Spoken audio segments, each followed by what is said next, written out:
I'm Jackie Knowles of Glasswork Pixie, partnering with Oceanside Glass and Tile to bring you this instructional Fusing Fundamentals video series.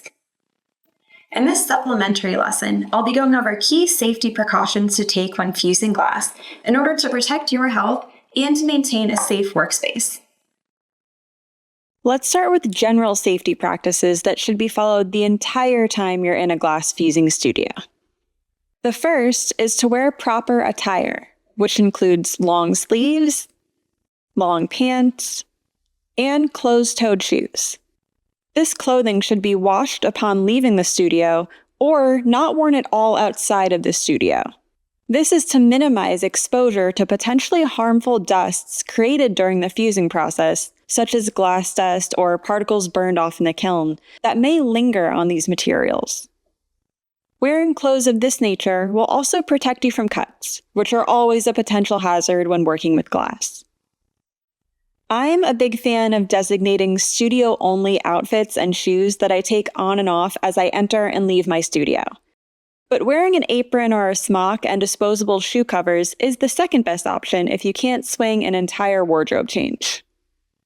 Another general safety measure is to never eat or drink in the studio. Those same detrimental particles that may stick to your clothing can also stick to every other object in your studio, so it's best to avoid food, drinks, or anything else that goes near your mouth while you're working. This means things like gum, chapstick, and cigarettes or vape pens should also be kept out of the studio. It's also good practice to make a habit of washing your hands every time you leave the studio, even if you're just stepping out for a quick break. Make sure to get a good soap lather going and to scrub between your fingers and underneath your nails.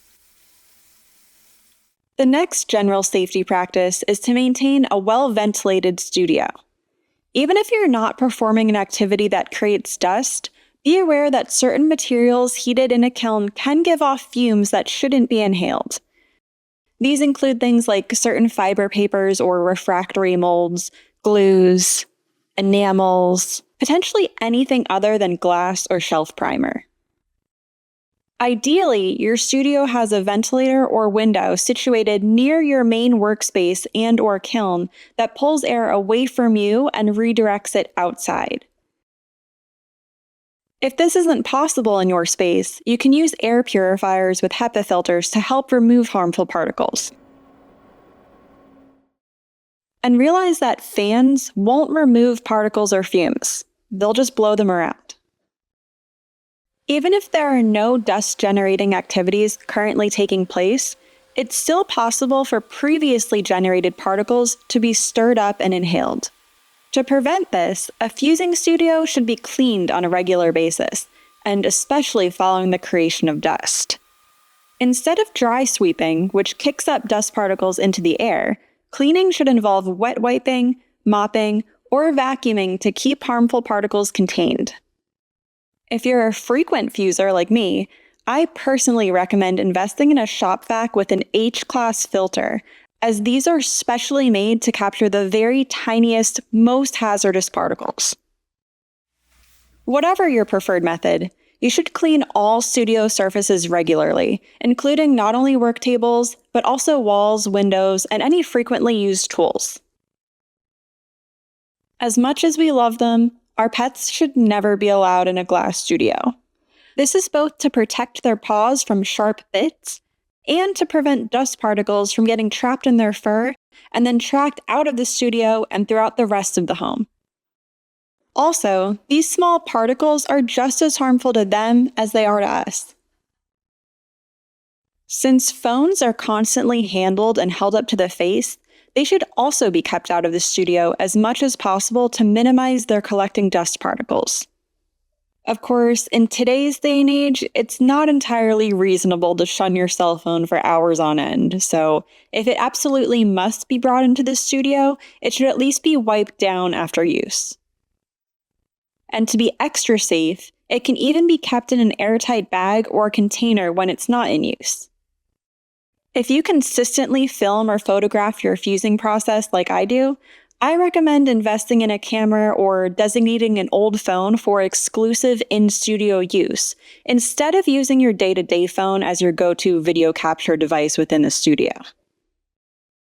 Now that we've covered general safety practices, let's go over precautions that need to be taken while performing specific fusing activities.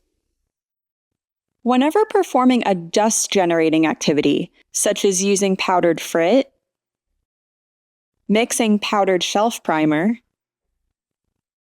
or removing used shelf primer or fiber paper from shelves or molds, it's a good idea to wear gloves, goggles, and a respirator with NIOSH-approved particulate filters to prevent accidental ingestion of fine dust particles. Make sure your respirator fits snugly against your face, and remember to change its filter cartridges regularly. To extend cartridge life, store them in an airtight bag or container when they're not in use. To further minimize dust creation, keep molds and shelves wet when removing primer if possible, in order to contain the dust in the immediate area and prevent it from floating about the rest of the space. And when cleaning up after a dust-generating activity, either wet wipe or vacuum the entire work surface to make sure no particles are left behind. Similar safety considerations should be taken whenever performing a fume-generating activity, such as using toxic glues or enamels. A respirator should once again be worn, but remember in these cases to swap out the particulate filters for NIOSH-approved fume filters instead. Whenever handling a hot kiln or manipulating glass within a hot kiln, it's important to wear heat-resistant gloves to avoid accidental burns.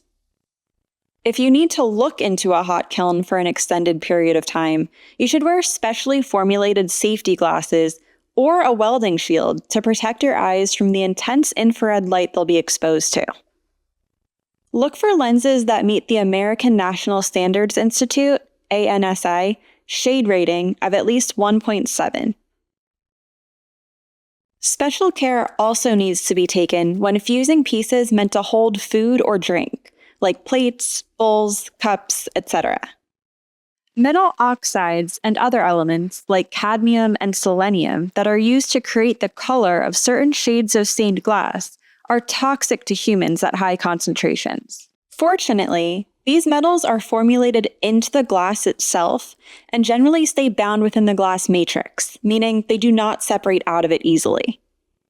However, as an extra precaution, glass pieces made to hold food or drinks should be created such that no metal-bearing glass has any opportunity to be in contact with food when the piece is in use.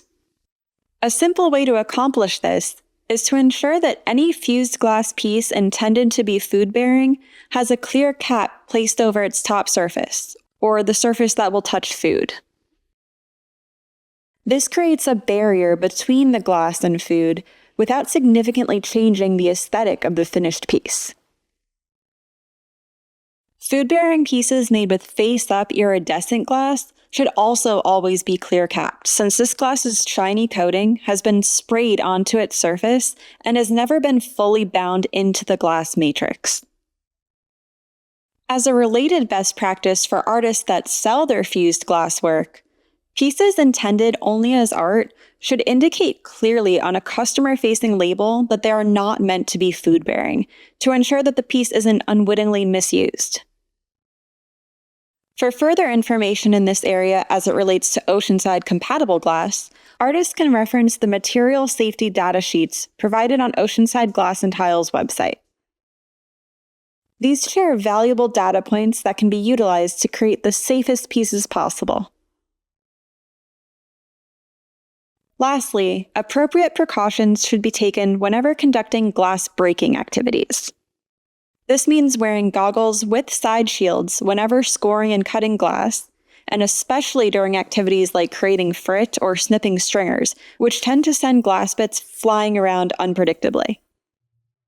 Also, make sure to wear gloves if you're handling glass that may have sharp edges. And if you do end up getting cut, clean and bandage the wound immediately to keep it from getting infected. After all that, you should be able to implement both general fusing safety practices and activity-specific ones within your studio.